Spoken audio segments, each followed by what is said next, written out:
Respected audience, Assalamu alaikum. I am Professor Shamsud, Professor of Pathology. I welcome all in today's 32nd lecture on pathology. Today, day 2 of Embolus and Embolism.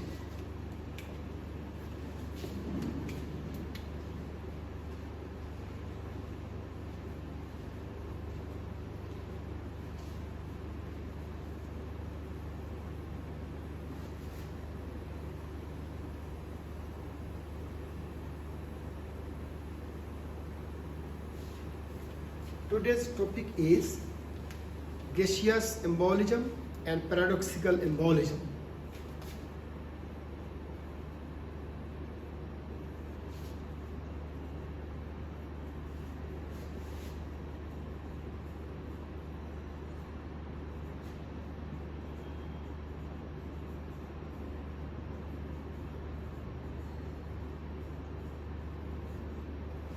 First come to gaseous embolism.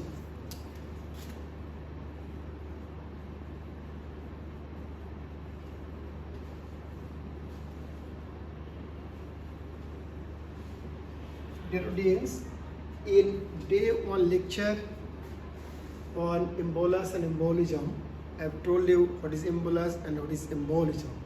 I have told you solid, liquid or gaseous mass transported by blood from its point of origin or from its point of entry to a distant place and is impacted. The mass, either solid, liquid or gas is known as embolus, and the process of impaction in the vessel, it is called embolism. Now come to gaseous embolism.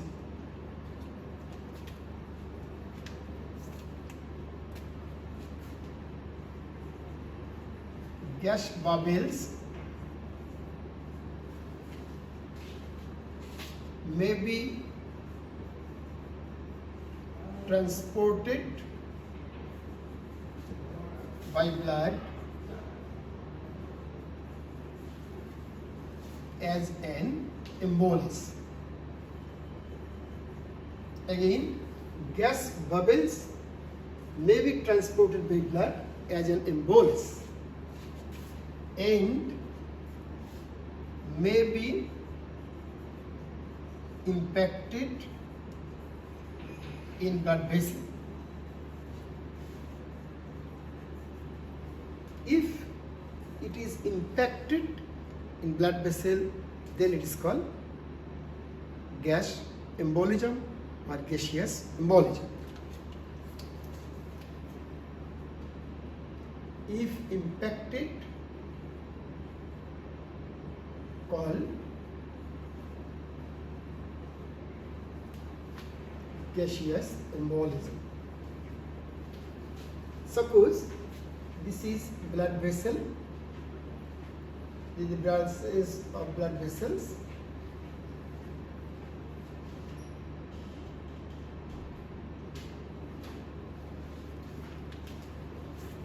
And suppose this is the gas bubbles.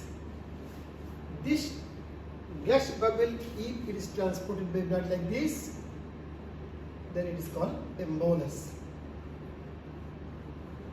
That is, it is gas embolus. If this embolus is impacted in a small vessel, then this impacted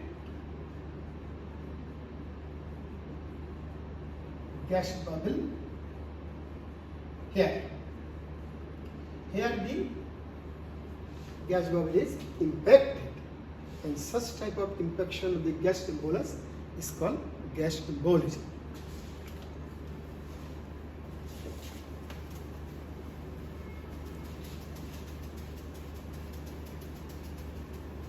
In the previous lecture I have told you air, nitrogen may be the gas embolus, air, nitrogen. Now come to amount of air needed to become gas embolus.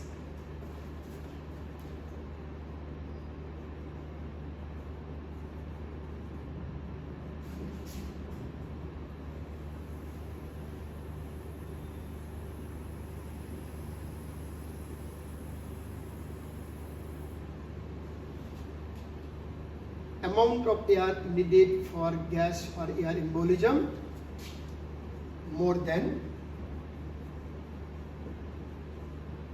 100 cc of air is needed for air or gas embolism. Dear audience, now come to how air can enter in our circulation. What are the situations where air can enter in our circulations?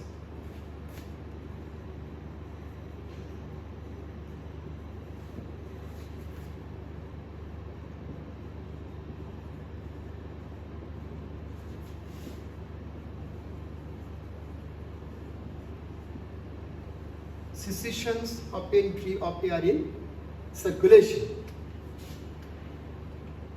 One is chest wall injury in road traffic accident.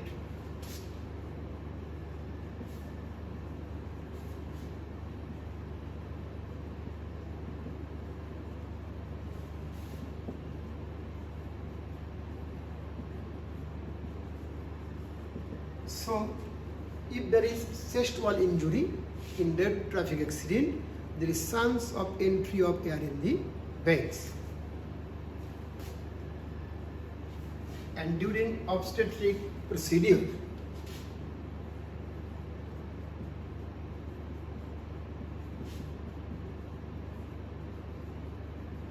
there is chance of entry of air during obstetric procedure.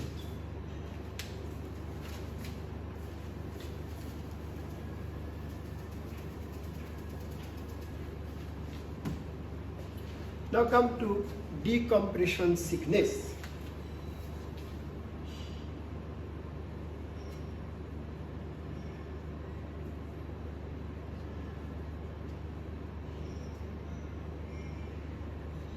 What we mean about decompression sickness?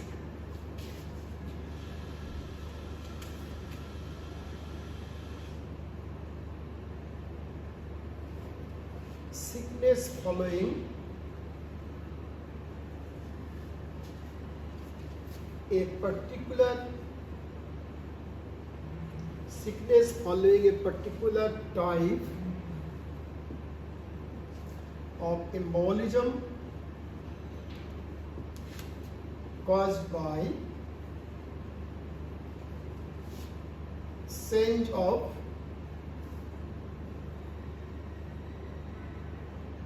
atmospheric pressure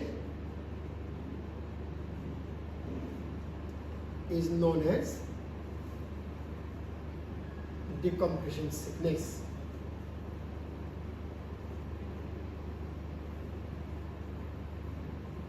Again, sickness following a particular type of embolism caused by change of atmospheric pressure is known as decompression sickness. Dear audience, suppose this is blood vessel.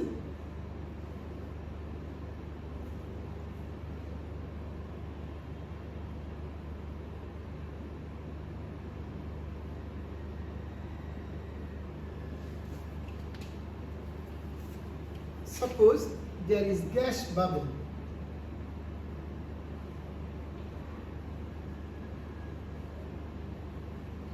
If this gas bubble under compression, under high atmospheric pressure is dissolved,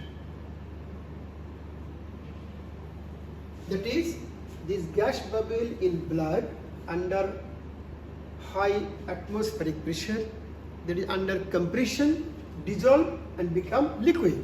So this gas bubble become liquid. If there is decompression, liquid gas again becomes bubble. Again, if there is decompression, this gas bubble that was dissolved, this dissolved gas again become gaseous. gaseous bubble. Again, under high atmospheric pressure, that is under compression, the gas bubble becomes dissolved and it becomes liquid. If this pressure is withdrawn, that is there is decompression. Due to decompression, the liquid gas again become gaseous form, again forms gas bubbles, and this gas bubble is impacted here. This impaction of this liquid gas due to decompression. Following decompression, there is again gaseous embolism, and this gaseous embolism is associated with the sickness that is called decompression sickness. Again, the gas under high atmospheric pressure is dissolved and becomes liquid. When the pressure is withdrawn, there is decompression. The liquid gas becomes again gas bubble, and this gas bubble makes gaseous embolism. Following this gaseous embolism, there is sickness, and as the sickness is due to decompression, so it is called decompression sickness.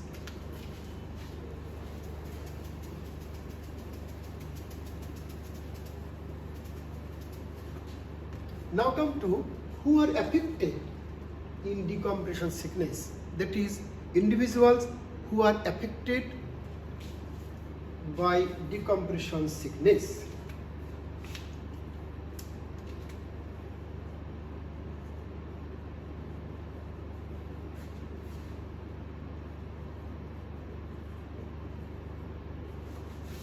Number one, deep sea diver.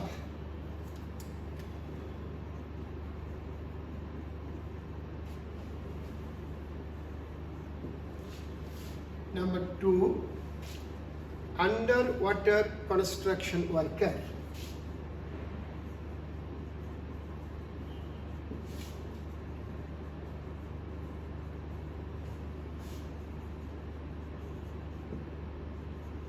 And also mine workers.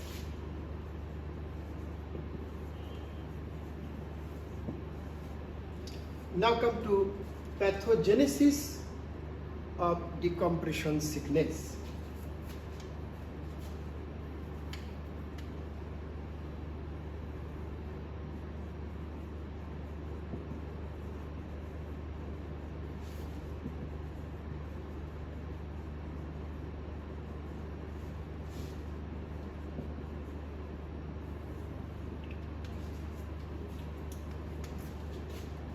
First and foremost, the breathed nitrogen under high atmospheric pressure is liquefied in sea divers and other workers.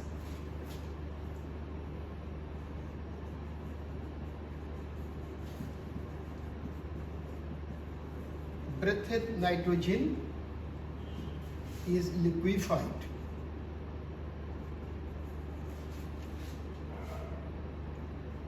in blood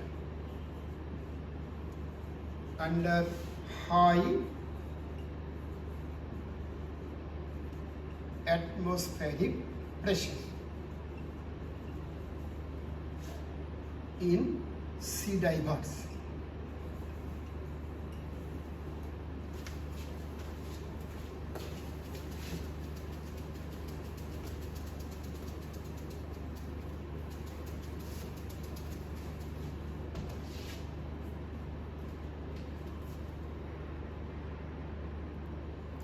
When the sea divers ascends quickly at the sea level,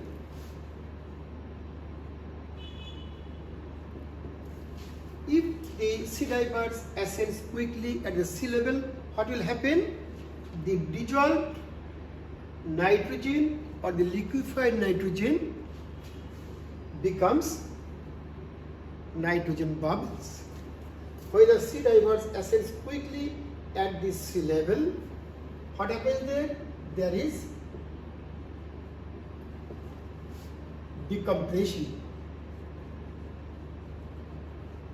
And due to decompression, the liquid nitrogen becomes again nitrogen bubbles.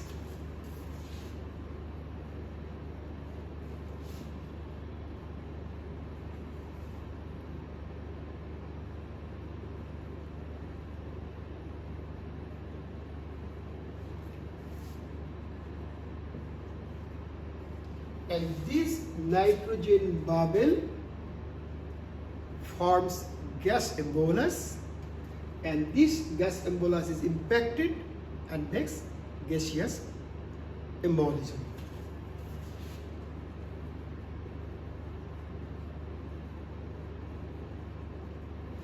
And due to this gaseous embolism, there is sickness, and this sickness is known as decompression sickness. Why it is called decompression sickness? Because under compression, the breathed nitrogen was liquefied in the blood at high atmospheric pressure among the sea divers. When the sea divers ascend at the sea levels quickly, there is decompression. There is no more high atmospheric pressure. So the liquefied or liquid nitrogen becomes again nitrogen bubble. And this nitrogen bubble form gas embolus, and it is impacted and it leads to gaseous embolism. And this gaseous embolism is associated with the sickness. And this sickness is due to decompression. So it is called decompression sickness. Now come to types of decompression sickness.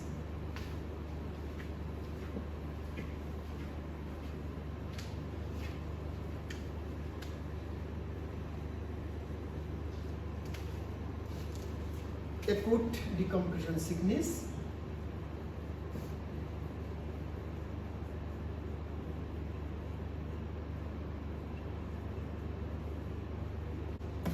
and the acute form of decompression sickness, also called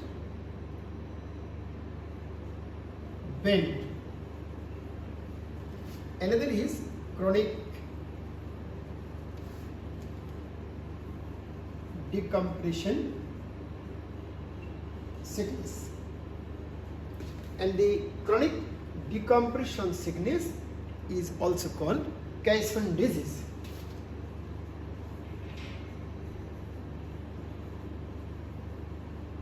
So acute is called bend and chronic form is called Caisson disease.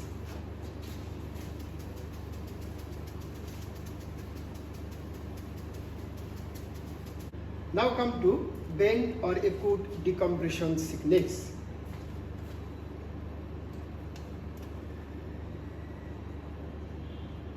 Bend, that is acute decompression sickness. If the individual suffers from acute form of decompression sickness, there will be severe pain.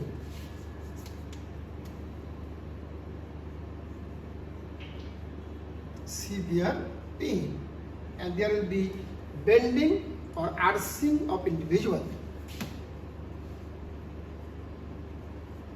Arching, that is bending.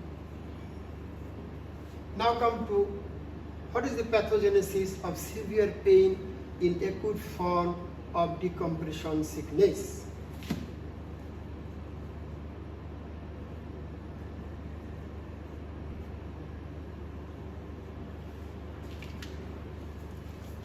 Dear audience, we know the mass that is transported by blood is called embolus. If there is infection, the process of infection is called embolism.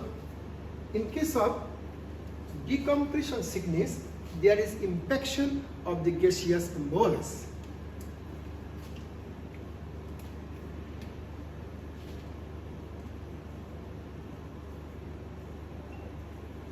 Infection of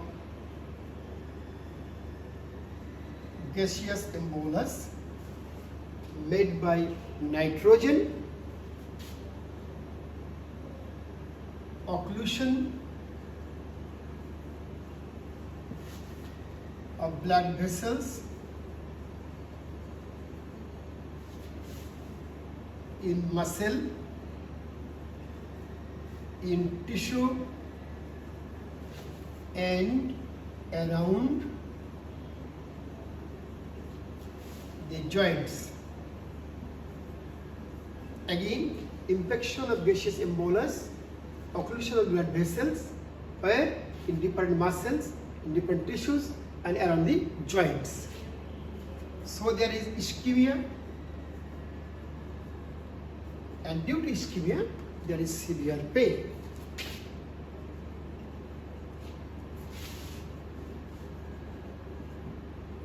And as there is severe pain, the patient becomes bent or arching. Now come to arching or bending.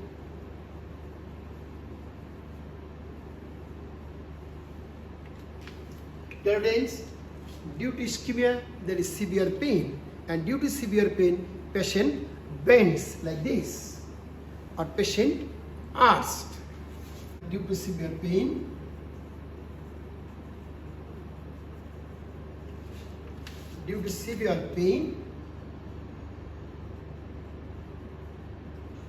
arching of patient.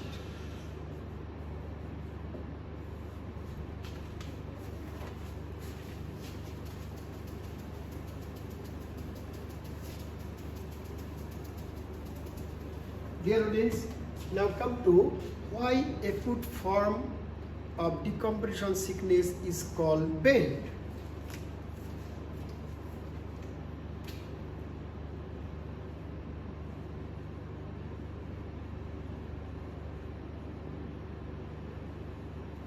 Dear audience, you know, in Greece there was a popular dance, and the popular dance was known as bend.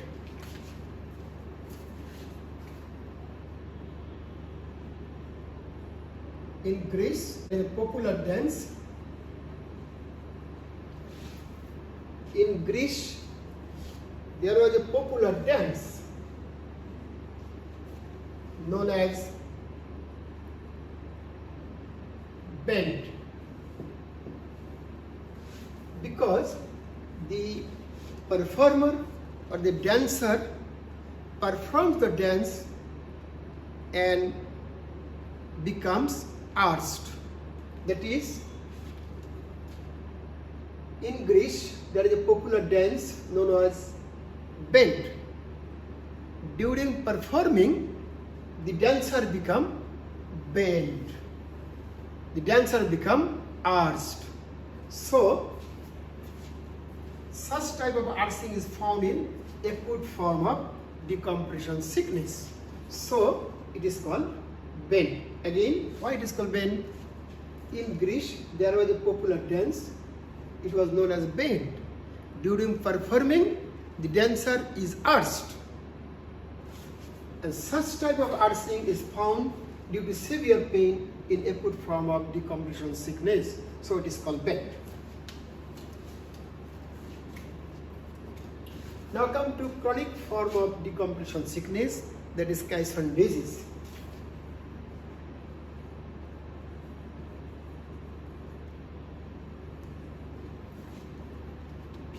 Dear audience, it is a chronic form.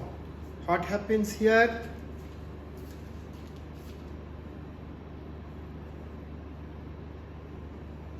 Gaseous embolism,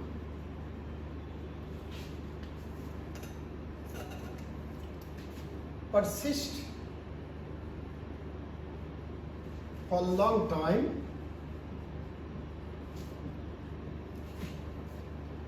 in vessel, in skeletal system,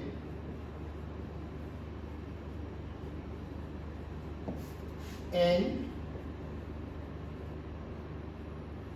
leads to ischemic necrosis.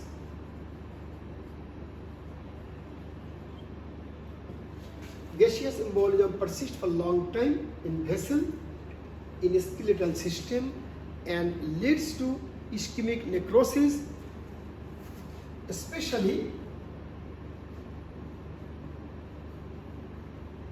especially ischemic necrosis of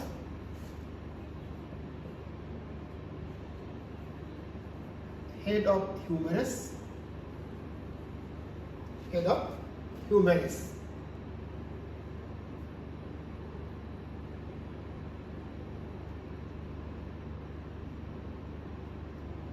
Head of humerus. Then head of femur,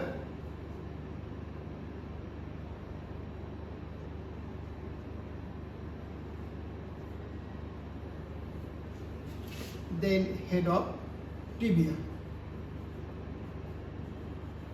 head of tibia.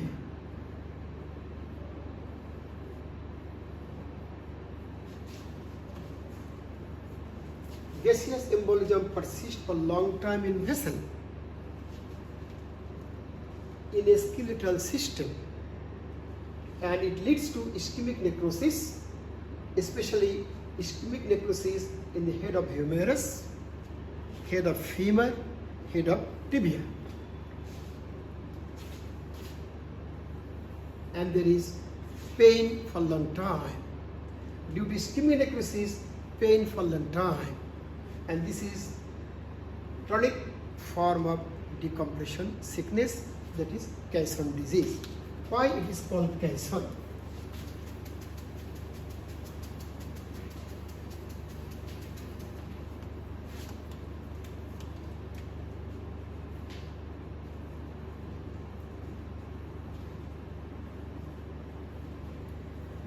Now come to why the chronic form of decompression sickness is called Caisson. Nowadays, you know, in New York,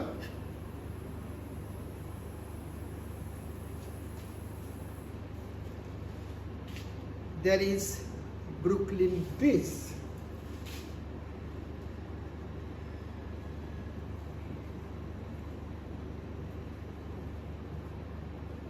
During the construction of base of Brooklyn Bridge, during the construction of base of Brooklyn Bridge, the workers used a pressurized vessel. During its construction,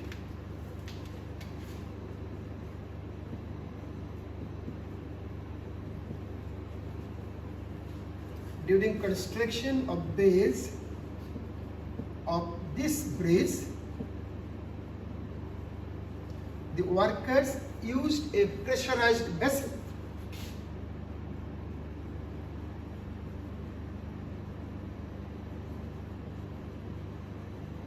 The name of pressurized vessel was Caisson. Again, the workers used a pressurized vessel to construct the base of Brooklyn Bridge in New York. The name of that pressurized vessel was Caisson. When the workers come off in sea level, all of the workers suffers from both bend, that is acute form of decompression sickness, and also they suffer from chronic form of decompression sickness. As in acute form there was bending, it was called bend. As the chronic form was due to use of this Caisson vessel, so the chronic form of decompression sickness is known as Caisson disease.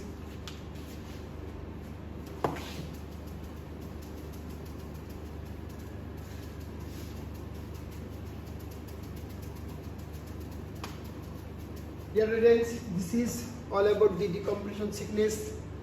Briefly, before going to discuss about paradoxical embolism, we have to know briefly what is the management of decompression sickness. We have to know briefly the management of decompression sickness.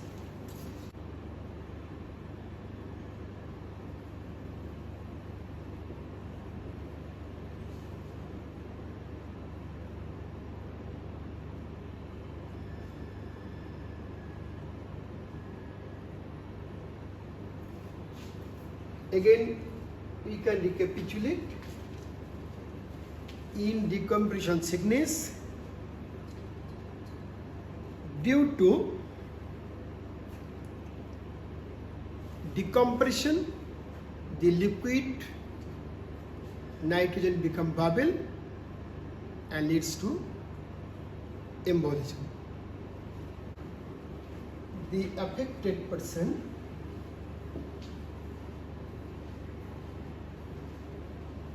is placed in a compression chamber.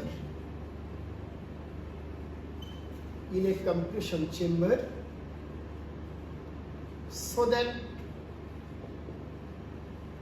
the liquid nitrogen is not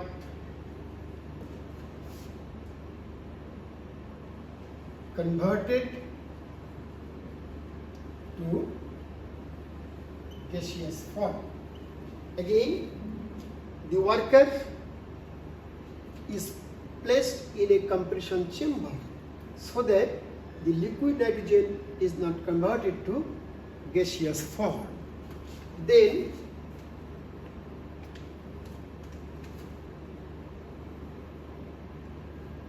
slow release of pressure is allowed. Then slow release of pressure is allowed so that nitrogen bubbles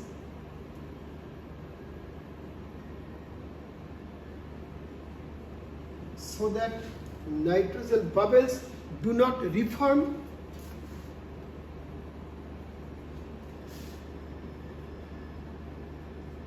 to make embolus. Again, the individual or the worker is placed in a compression chamber so that the liquid nitrogen is not converted to gaseous form. Then slow release of pressure is allowed so that nitrogen bubbles do not reform to make embolus, to make embolism. Now come to paradoxical embolism.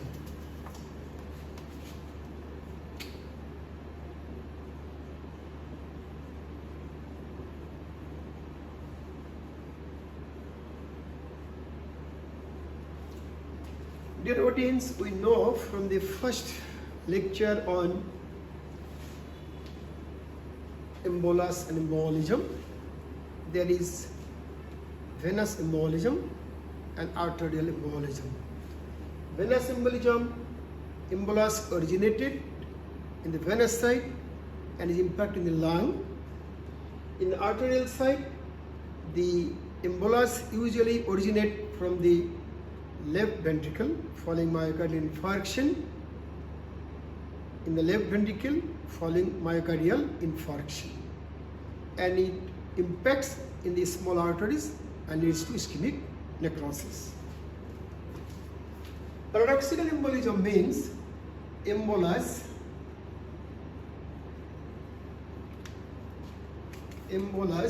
originating at venous side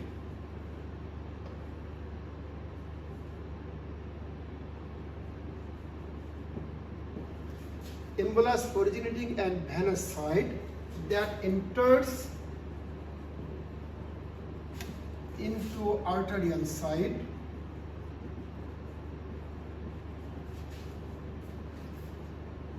is called paradoxical embolus.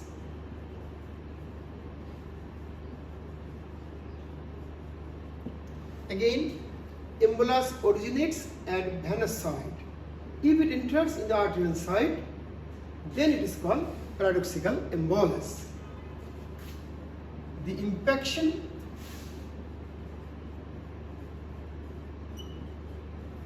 is called paradoxical embolism.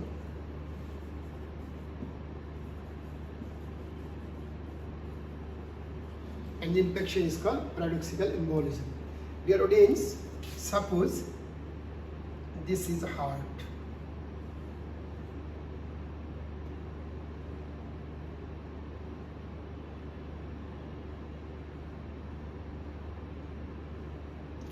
This is the right atrium, left atrium, right ventricle, left ventricle. You know, all the venous blood enters into the right atrium. Then from right atrium it goes to right ventricle, and from the right ventricle by pulmonary trunk it goes to the lung. After purification of the lung, all the blood comes in the left atrium, then left ventricle, and from the left ventricle via aorta it is circulated throughout the body as oxygenated blood, you know. So if an embolus originates in the venous side, there is no chance to go to the arterial side, because all the venous blood coming right atrium, then right ventricle, then goes to lung. And if there is embolus in the venous side, all embolus is impacted in the lung. So there is no chance of coming up such type of embolus from the lung in the arterial circulation or in the left atrium, then left ventricle, then to the aorta.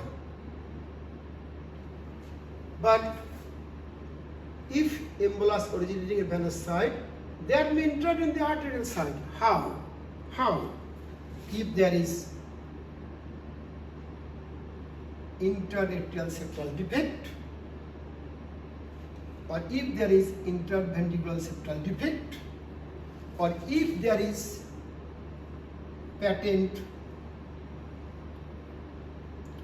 ductus arteriosus that connects the pulmonary trunk and aorta during intrauterine life. Again, if there is interatrial septal defect, then from the right atrium it may enter in the left atrium. If there is septal defect, the embolus from the right ventricle may enter into the left ventricle. So there is chance of entering of embolus from the venous side to arterial side. Or if there is patent ductus arteriosus that connects the pulmonary trunk and the aorta in intrauterine life, and there is chance of entry of embolus from the pulmonary trunk to aorta. Now come to what are the causes, or what are the situations where there is chance of paradoxical embolism, or what are the situations, what are the causes where the chance of transportation of embolus from the venous side to arterial side.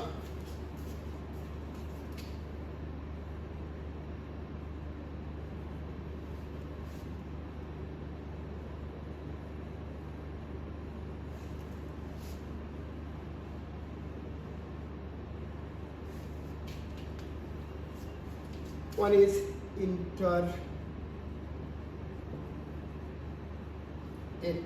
septal defect with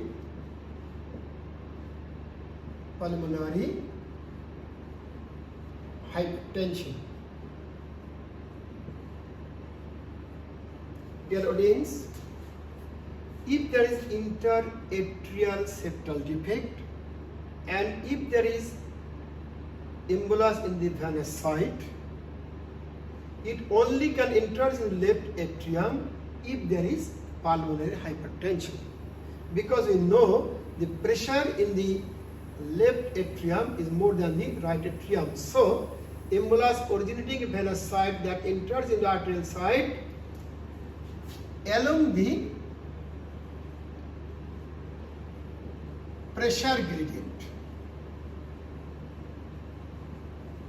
is called paradoxical embolus. Again, embolus originating at the venous side that enters into arterial side along the pressure gradient. If there is septal defect and if there is the embolus, it cannot enter the left atrium, because in the left atrium the pressure is more than the right atrium. But if interatrial septal defect and along with there is pulmonary hypertension. In this case, the embolus from the right atrium can enter into the left atrium only when there is pulmonary hypertension.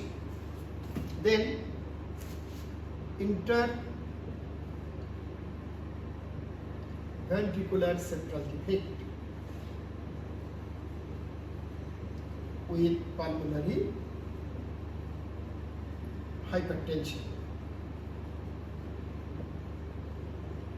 Dear audience, I have told you embolus originating at the venous side that enters in the arterial side along the pressure gradient.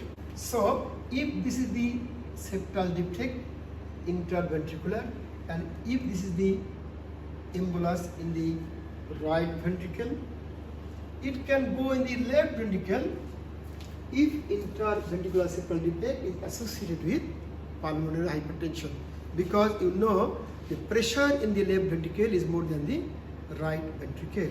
If there is no pulmonary hypertension, there is no entry of embolus from the right ventricle to left ventricle. So, interventricular septal defect with pulmonary hypertension is associated with this paradoxical embolism. Another one is patent ductus arteriosus. You know, after birth, there is no patent ductus arteriosus that connects in intrauterine life pulmonary trunk and the aorta. If it persists, it is called patent ductus arteriosus. If it persists after birth, and if there is embolus in the venous side, it can enter into the aorta, provided there is pulmonary hypertension with pulmonary hypertension. So these are the situations, or these are the causes of paradoxical embolism. Dear audience, now come to what is the effect of paradoxical embolism. Dear audience, now come the effects of paradoxical embolism.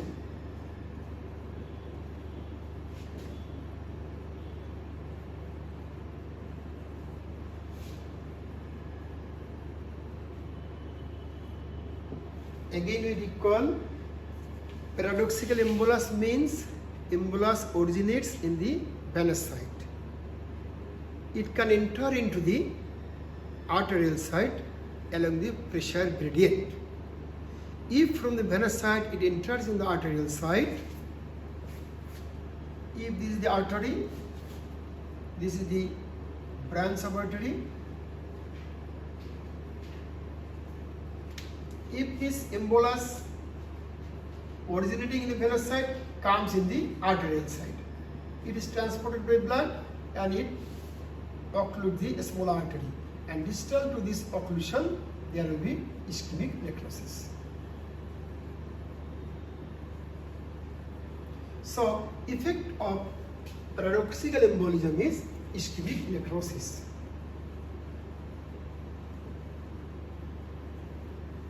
Distal to occlusion of artery. So this is the effect. Dear audience, today up to this, I have told you about the gaseous embolism. I have told you about decompression sickness and paradoxical embolism. Thanks all.